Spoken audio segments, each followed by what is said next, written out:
The sun was already blazing over the dry fields of Marlow, Texas, as trucks rolled into the open shooting range. It was the biggest day of the year, the annual Iron Shot Classic. Locals gathered with lawn chairs, coolers, and high expectations. This wasn't just another competition, it was a celebration of skill, pride, and tradition. Men showed up in starched camo shirts, carrying rifles worth more than some folks' pickup trucks. Names like Clay Turner and Buck Wallace were whispered with awe. These were the champions, military-trained, sponsor-backed, and born to shoot. No one noticed the dusty old pickup that creaked into the far lot. The one with a bent front fender and a rusted toolbox in the back. Out stepped Ellie Mae Dawson, a 19-year-old farm girl in a plain flannel shirt, worn jeans, and boots that had seen more mud than concrete. Her long brown hair was tied back, and on her shoulder hung her late father's rifle, a weathered Remington. 2.70 bolt action, its wooden stock chipped and dull. She didn't carry it like a prop, she carried it like a memory. Ellie walked toward the sign-up tent, where a few men turned their heads and raised eyebrows. One of the volunteers, an older guy with mirrored sunglasses, looked her up and down. "Spectators are over there, ma'am," he said, pointing toward the bleachers. "I'm here to compete," she replied calmly. A few snickers followed. One guy muttered, "She think this is a fairy tale." Another said, hope that thing's not loaded and someone could get hurt." But Ellie didn't flinch. She pulled a folded paper from her back pocket, a registration form filled out by hand. The guy at the desk frowned, but accepted it. "Late entries go last," he grumbled. "That all right with you?" She nodded and walked away. All around the range, shooters adjusted their high-tech scopes, polished their custom barrels, and boasted about their trigger pressure. Ellie sat alone on a hay bale near the edge, flipping through a small leather notebook. It was her dad's. Notes about wind resistance, bullet weight, range math, all in faded ink and smudged pencil. She didn't need it. But not really, she knew every page by heart, but holding it made her calm, made her sure. When her name was finally called, a few people laughed. One of the younger guys whispered, "Here we go. Should we call an ambulance?" Ellie stepped up to the firing line. She didn't make a speech, didn't pose for pictures. She just loaded a single round, adjusted the sights, and looked through the scope like she was staring down a memory. At the far end, 300 yards away, was the champion's target.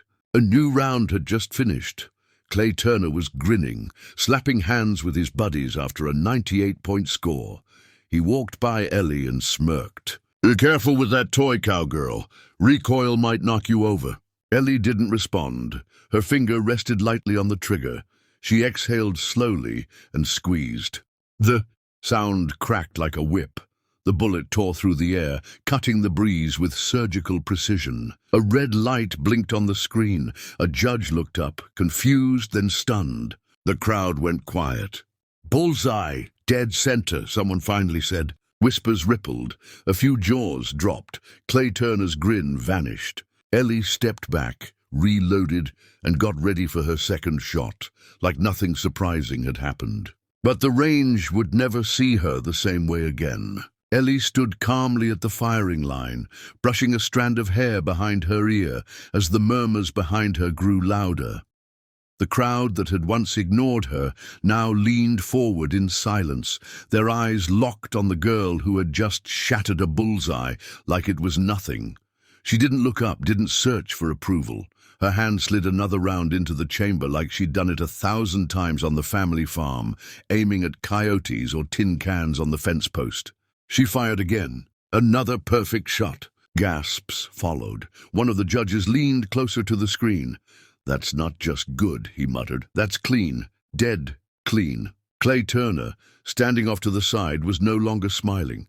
His champion's swagger had faded into confusion and disbelief. He crossed his arms and stared at the scoreboard, watching his name slide from the top spot.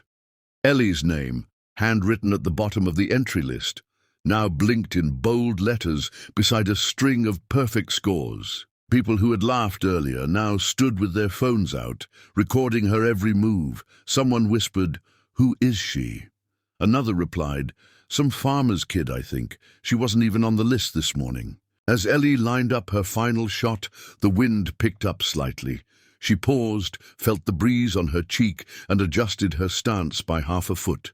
No hesitation, just instinct. She inhaled, exhaled, and squeezed the trigger. The bullet hit center, again. "New range record," the head judge announced, half in disbelief. "That breaks Clay Turner's standing score from last year." The crowd erupted. Cheers, applause, stunned laughter, all for the girl they had brushed off just an hour before. Ellie lowered her rifle, checked the bolt, and slung it over her shoulder with quiet pride. She didn't celebrate. She didn't gloat. She just nodded and turned to leave. But Clay wasn't done. He stepped forward, blocking her path. "Wait," he said, trying to sound casual, but his voice cracked slightly. "Where'd you learn to shoot like that?" Ellie looked him in the eye, calm as ever.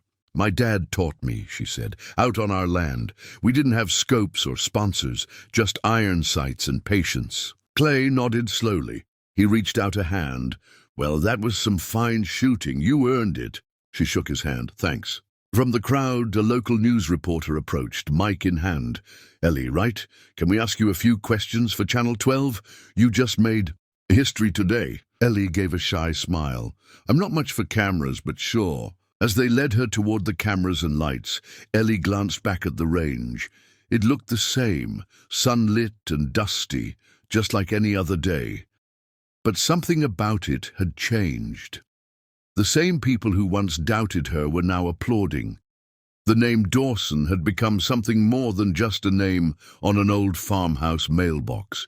Later that afternoon, as the crowd dispersed and the trophies were handed out, Ellie didn't stay long. She didn't need to. Her win wasn't about glory or headlines. It was about proving something real, not to the crowd, not to Clay, but to herself. She climbed back into her old pickup truck, rifle laid across the back seat. The wind carried the sound of fading applause as she drove off down the dirt road, the sun glowing behind her, and the memory of her father's voice still echoing in her mind. "You don't have to speak loud, kid. Just let your aim do the talking."